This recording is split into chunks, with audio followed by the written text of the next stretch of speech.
Okay, so this is evidence item number 1.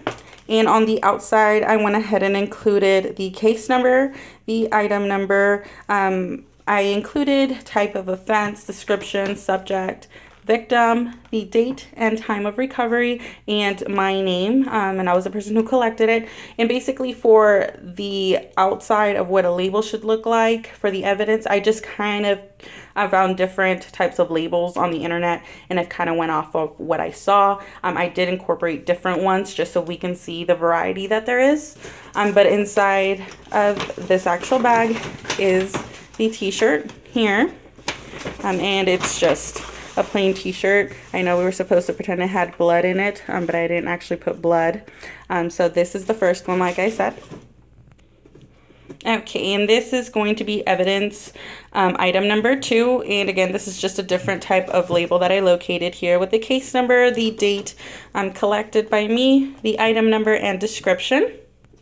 And okay, so inside of this box is actually the kitchen knife, and I went ahead and looked on the internet to see how a knife should be properly packaged, and I went ahead and saw here that most agencies carry boxes that have like pre-made holes in them, so they can put the little plastic ties in there and secure the item so it kind of doesn't move. Obviously the bottom does have a little hole there, but the evidence won't move or shouldn't move, and it won't be in the risk of actually poking out through it or hurting anyone.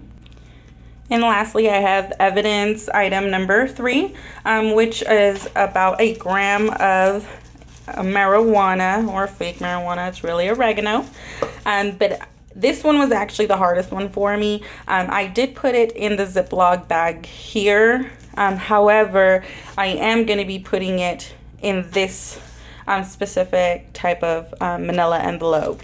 And basically I included the same information on both of these, both the bag where the evidence is contained, as well as the packaging envelope where I'm going to be putting it in. And the reason I decided to put it in the actual envelope is because I would assume that this specific bag could get ruptured, or you know, it could get a hole. I mean, it could have a hole already, I'm not too sure. So I assumed that it would just be better to put it in a different envelope as well. And again, both of these include the case number, the item number, which is number 3, the date collected by, and this one happens to have the chain of possession. I did find only a few that, like I said, were very different. Some of them did not contain the specific part, and others did. Okay, so this is the second part to the video. This is the evidence item number 1, which is the t-shirt actually labeled and sealed. I obviously don't have, you know, real evidence tape, so I just wrote evidence along the side, and I initialed it where it could be tampered with, and kind of goes all the way around on both sides, and I have my initials all over the item here. Okay, and this is finished item number 2, which is the kitchen knife. Again, it's sealed pretty much anywhere where the box can be opened, which is along this side here, this side here. I didn't put tape on this side just because unless you rip it, you can't really open it.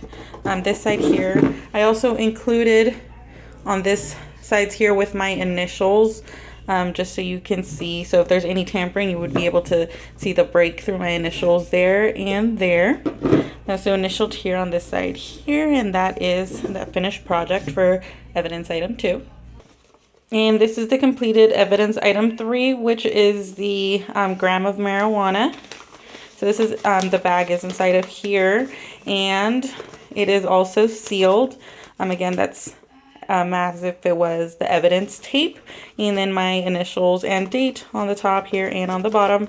It goes around this way, so if it happened to be tampered with, you would be able to see. And that concludes the 3 items that I have here of evidence.